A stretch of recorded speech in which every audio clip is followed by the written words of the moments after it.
And it's just basketball. At the end of the day, it's just basketball. Like and subscribe. Like and subscribe. Like and subscribe on the way in the door, my people. I hope you all are having a truly fantastic day today. Welcome back to Fanboy Fridays. Fanboys, we hope your day is going terrible. We hope it's going truly horrible.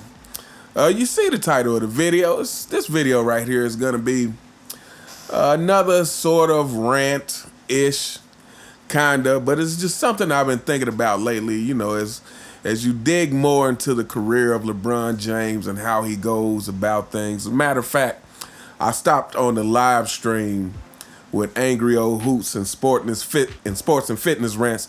Shout out to both of you guys.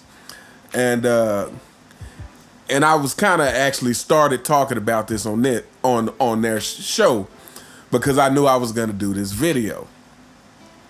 And this is something I've been really starting to think, is that I don't think LeBron James actually ever wanted to be better than Michael Jordan. I think LeBron James simply wants people to say he's better than Michael Jordan. I don't think LeBron James actually wants to be a truly great basketball in every sense of the word, in terms of skill, in terms of will, in terms of leadership. I think LeBron James simply wants the praise of being a great basketball player. Again, he wants the praise without the work. And you fanboys, some of you fanboys out there, I know you're already doubling over in pain from hearing this. I know you're already whining and crying, and you probably already typing in the comments because you cannot believe that I would say such a thing. But let me explain to you why I believe that LeBron James is actually not worried about being a great basketball player.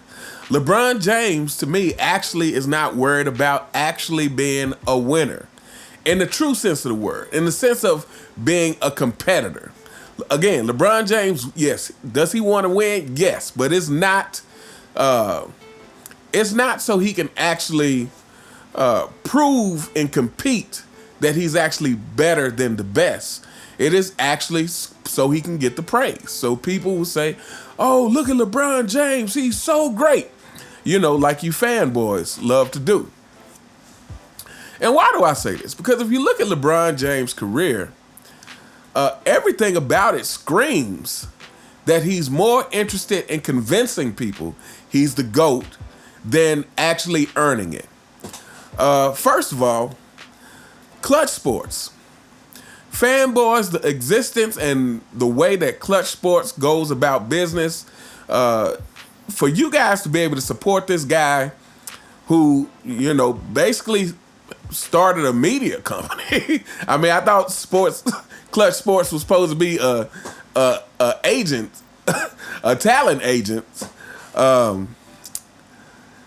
representing the players, but you know, it really seems more like a media company so that it can help shape the narrative, shape the lens through which people see LeBron James. And we know this because we've seen enough over the years, again, I've mentioned this, through several people saying that they have been approached by people from Clutch Sports.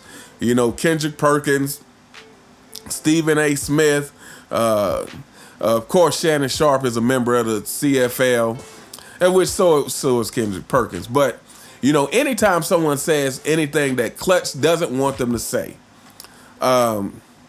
you know, it's a good chance that you'll get an email or a phone call from Rich Paul, you know, trying to persuade you to basically only talk about LeBron James in a positive light.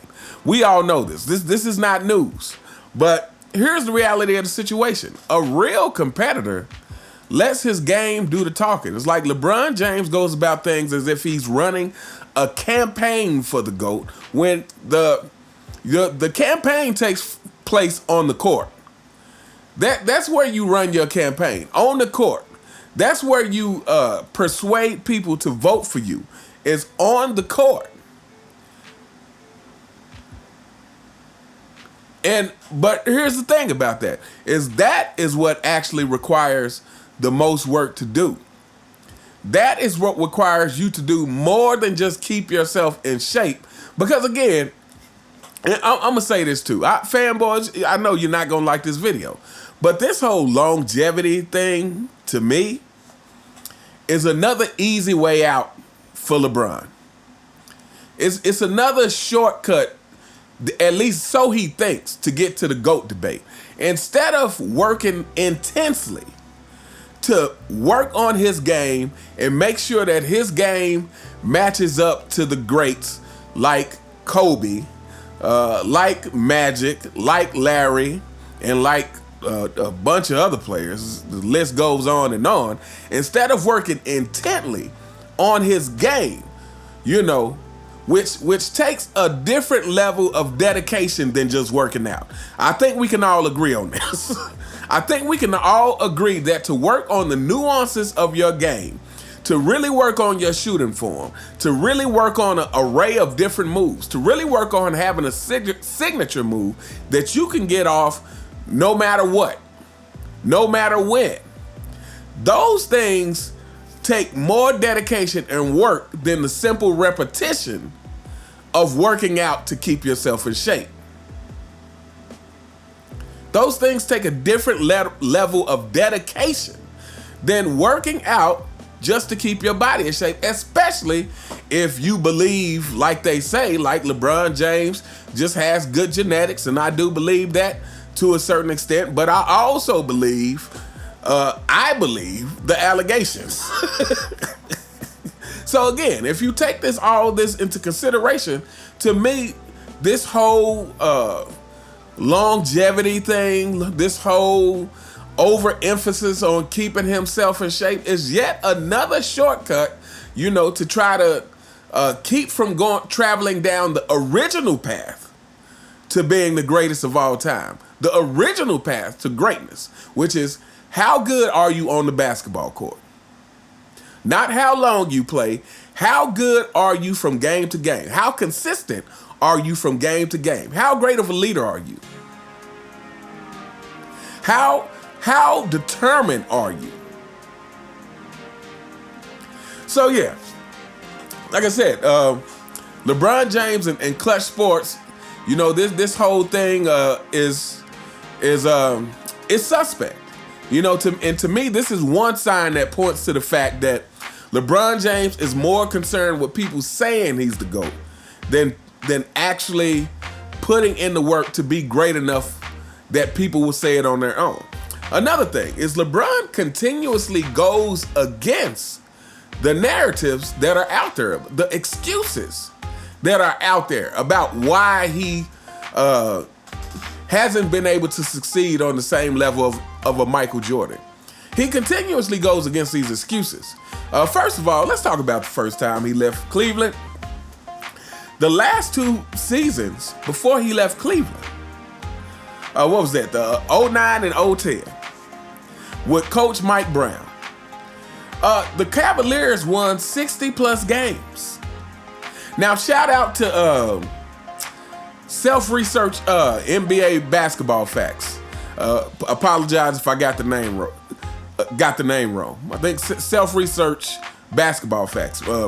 But anyway, shout out to him, because he recently just did a video talking about 60+ win teams.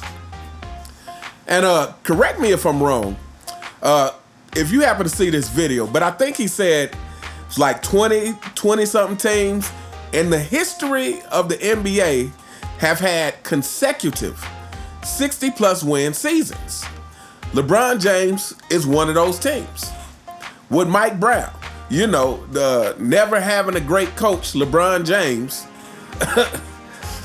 is part of that, having back-to-back 60+ win seasons. And then he leaves Cleveland after that. And then of course he leaves Cleveland. He goes to Miami with Spoelstra. Again, another coach who is a great coach. And here's the thing. The bottom line is that these coaches would have been seen even greater if LeBron was able to bring them more championships. Like Phil Jackson is so talked about because the bottom line is Michael Jordan was able to bring him 6 championships. LeBron James, after all the bragging with D Wade, only brought 2 to Miami. And only won at a rate of 50%, 2 out of 4 years in Miami. Was LeBron able to bring championships to Miami? But then he leaves again. And so this is what I'm talking about. Is LeBron goes against his own excuses that he allows people to put out there for him, that he co-signs. So you say you haven't had a good coach, and then look what happens this year. He hires his podcast partner, JJ Redick. Well, LeBron James, it really doesn't seem to me like you really want a great coach, so to speak. Even though you've had him already, it really doesn't seem like having a great coach is something that's at the top of your list. So LeBron James goes against his own excuses. And again, to me, this happens because LeBron James is not really concerned about winning. LeBron James is not really concerned about being the greatest basketball player that he can be. LeBron James is only concerned with praise and with people praising him, and he will be perfectly happy for people to call him the GOAT, even if they didn't really believe he was a better basketball player than Michael Jordan. And then we got to talk about the players. Again, another one of the excuses that we hear from you fanboys all the time is LeBron James never had a Scottie Pippen. This may be one of the more ridiculous things that you guys say. This really may be almost the most ridiculous thing that you guys say. He never had a Scottie Pippen. Scottie Pippen is not as good as Dwayne Wade, Kyrie, Anthony Davis, Bosh, countless people. Scottie Pippen only reached the level he did because of playing alongside Michael Jordan, because of being pushed in practice by Michael Jordan. This is why we see the Scottie Pippen that you all think is so phenomenal. But at the end of the day, if LeBron James ever had to play with somebody like Scottie Pippen, LeBron James would either leave or have Scottie traded. I mean, let's get for real here. If LeBron James ever found himself, because we've seen him leave players greater than Scottie and try to have players traded. So again, this is another excuse which leads you to have to believe that LeBron James really is not looking to play with another great player unless it's one that can help him win immediately. And the moment he thinks is something, the moment is trouble in the water, LeBron is going to leave. Like LeBron James has a serious entitlement issue. He seriously thinks that each and every season, all pieces need to be in place for him to win a championship. Well, LeBron, if that's the case, what if everybody in the NBA thought that? What if every single person in the NBA, that doesn't even make sense. If every single team in the NBA had all the right pieces for them to win a championship. This is the whole thing. This is why what separates the greats is that will to win no matter what. Again, I just did a video talking about Magic Johnson and talking about them going against the 76ers in the finals, and Kareem is out, and the team is looking down at the airport, and Magic comes in and says, basically says, so what if Kareem is out? We're going to win this anyway. This is the mindset of a leader. Larry Bird, when he played against Magic Johnson in college, the team was heavily outmatched, but Larry Bird didn't give up and walk off the court early. He played his heart out. And matter of fact, here's another thing. When Magic retired, Larry Bird said something to the effect that one of the reasons he was so upset about Magic having to retire is because he would miss the competition. He would miss going up against another player who he knew was as competitive of him, who knew he was going to give him as much as a challenge or more than a challenge than anyone else in the league. He would miss the competition. So yeah, again, when you talk about LeBron James and not having a Scottie Pippen, again, LeBron James doesn't really want a Scottie Pippen because he's had players better than Scottie Pippen. And he still leaves. He'll still try to have you traded. Every year, he's still looking to bring in new players. And all of these things point to the fact that LeBron James, well, not only is he looking to take shortcuts, but like I said, LeBron James is not actually looking to improve himself to fix the situation. Again, like I talked about with the whole whining thing, like the whining is such a bad example of leadership. Because like I said, he's been doing it for years. And at this point, like if you really think the referees have something against you, if this is what you must believe, as much whining as you do. If you really believe that, then you got two choices. You can whine like a baby and set a bad example for your team and kill the morale of your team because now the whole team is thinking, oh, well, the refs are just against us and we're not getting the calls we supposed to. Or you can be a leader and say, well, hey, if this is how the refs are going to call the game, then we have to play extra perfect. You take on that challenge because a real competitor has the mindset, I will not be denied. I don't care what I have to do. I will not be denied. If these refs are not, if I feel like the refs aren't calling it fair, if that's the way I really feel, well, then that means I need to hustle extra hard. On defense too, fanboys. Not just on offense. On defense too. So again, these are more things that point to the fact that LeBron James actually didn't want to be as great of a basketball player as Michael Jordan. He only wanted the praise that Michael Jordan got. And this is not like this. LeBron James is the extreme case. But, the reality of it is I feel like everybody after Michael Jordan to some degree had that effect. Now, LeBron James was the first person who came in and really just kind of took it to a whole nother level because he didn't even want to put in the work, period. Like I said, LeBron James didn't want to put in the work to actually be the best basketball player that he could be. Like LeBron James simply got better at the things that he was already doing since he was in high school. Like he really hadn't added new facets to his game. But everybody after Michael Jordan really had that effect. Even like I said, I love Allen Iverson, one of my favorite players. But, to me, if a player has a problem with practice, then you are already showing that you're not willing to put in the same kind of work as Michael Jordan. And like I've said this before, no one can question Allen Iverson's work ethic on the floor when the game was happening. No one could question his heart and his relentlessness and his, never say die attitude during the game.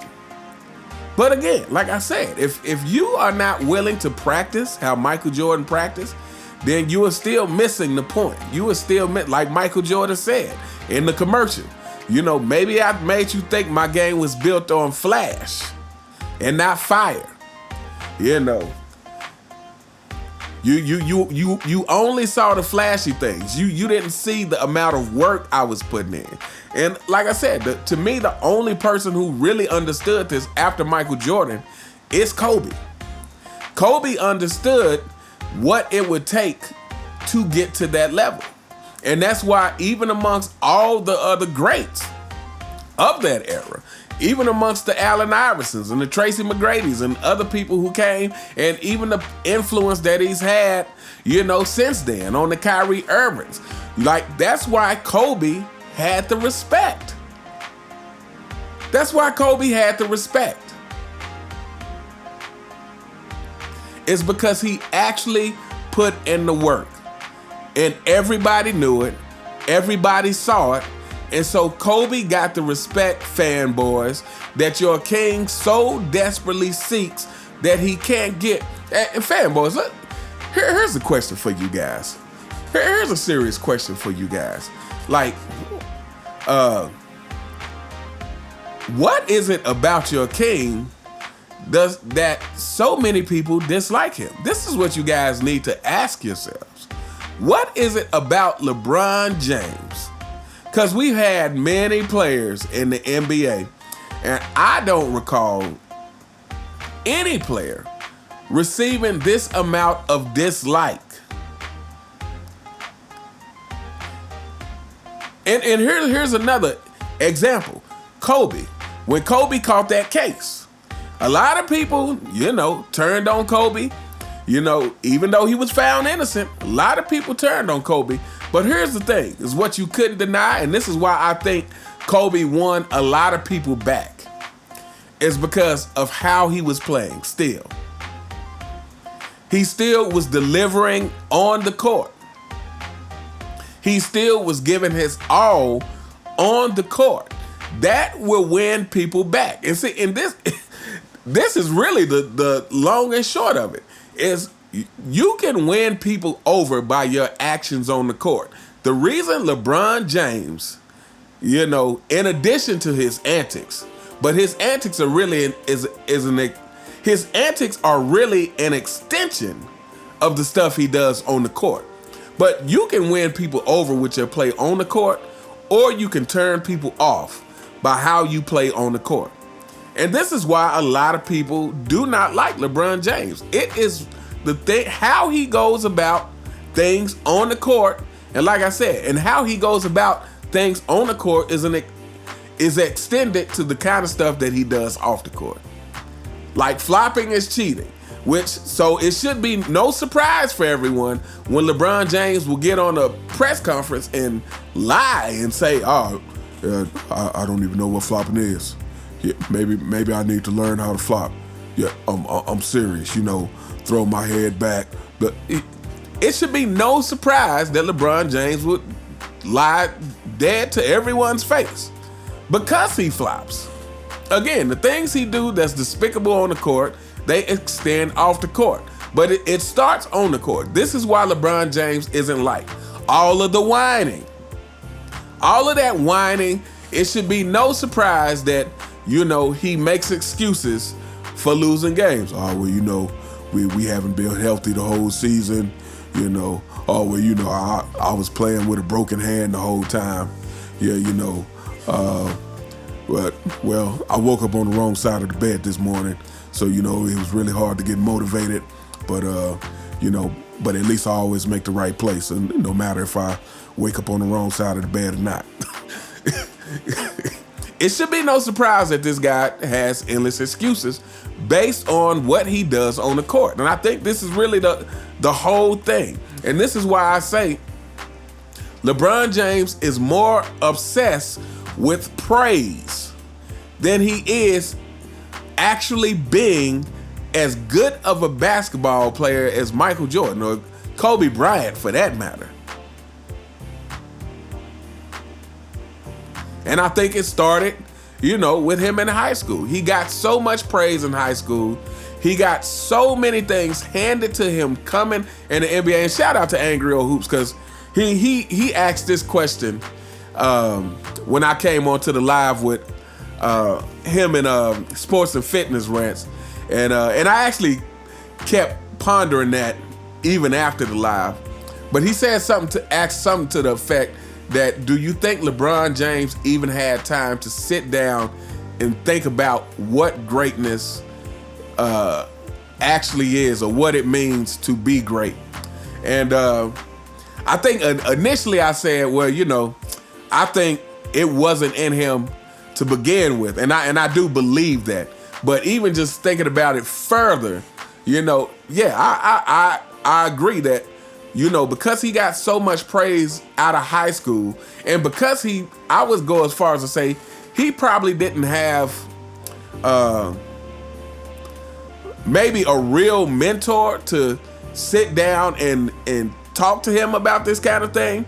But so maybe he never actually even had sat down and thought about what greatness actually is and what it takes to be great. So again, to me, he was chasing, because he had so much praise coming right out of high school, because he got everything handed to him in the NBA. To me, from that point on, it was all about the praise. This is what he's really been going after. And again, is evident by this whole campaign from Clutch Sports. If it wasn't about the praise,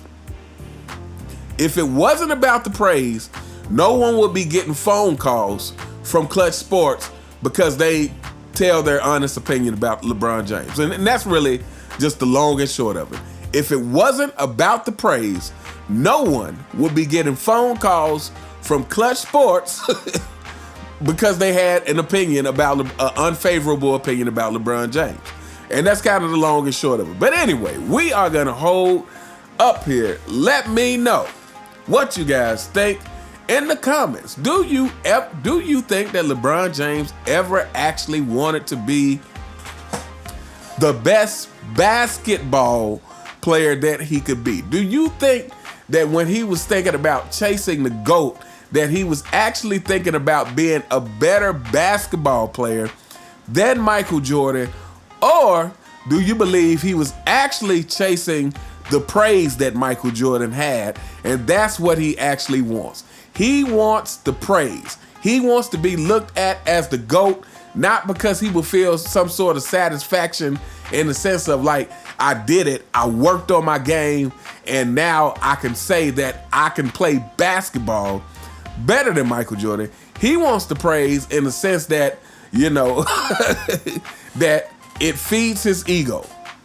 Like this is what I want, and even if I have to force people into saying it, I'll be okay with that, because what I want more than anything is the praise. But anyway, let me know what you guys think in the comments. You all have a truly, truly fantastic day, and I'll see you next time. All right.